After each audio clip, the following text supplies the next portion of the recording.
Today, let's talk about 10 reasons you should get the Canon EOS R over the R5 and 6. You're a monster!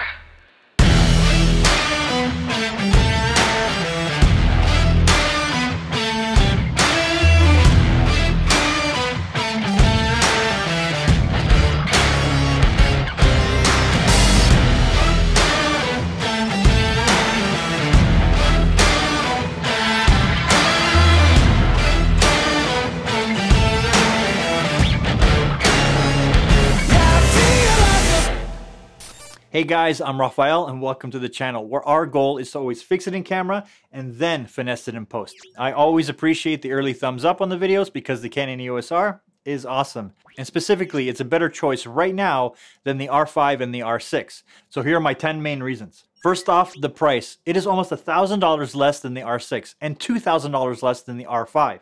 The money you save from buying the R, spend that on lenses. Build your lens kit because lenses are forever. Any lenses that you buy now will outlast any of your camera bodies that you buy, and they will roll over for all new camera bodies in the future. And Canon has a huge selection of EF and RF lenses to use with this camera.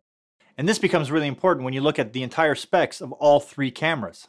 It has the majority of things that the R5 and 6 have. The flip out screen, the RF mount, the specs, the body, similar EVF, same lenses, same adapters, the battery life, the same image format, nearly the same sensor tech, uses the same app, though it does have a bigger HDMI port than the other two.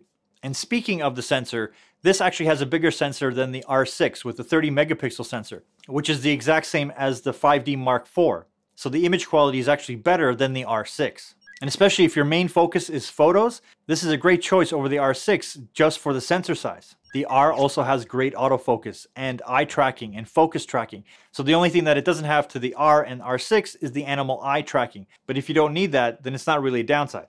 It has C-Log, which the R5 has and the 6 may have in the future. It has All Eye, which the R6 doesn't have at the time. And it's a great way to match all the cine cameras that Canon has to offer. There is a recording limit of 30 minutes, but it's start and stops, so you can continually record as long as you want. And that brings us to the next point.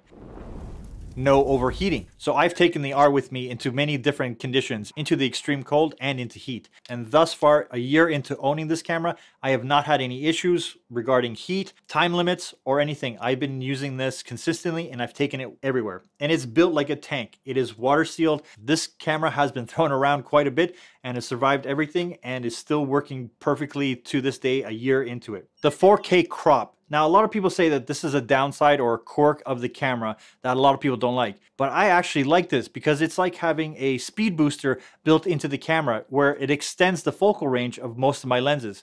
Most people complain that I can't go wide, but I'm the opposite. I like to punch in. It allows me to punch in for a medium shot or a close-up without physically moving the camera forward. And it's in 4K and it's C-Log, which is a great companion to the C200 that I own. Also, it's easily available right now. And you'll soon be able to find it on the used market for much cheaper. Oh, and did I mention that the price is $1,000 less than the R6 and $2,000 less than the R5 with pretty much the same specs and body as those other two cameras? The choice is very clear if you want a full frame mirrorless Canon camera right now. The R is the clear winner for price to performance or bang for buck. Check out these videos to further help you decide if the R is right for you. As always, thanks for watching.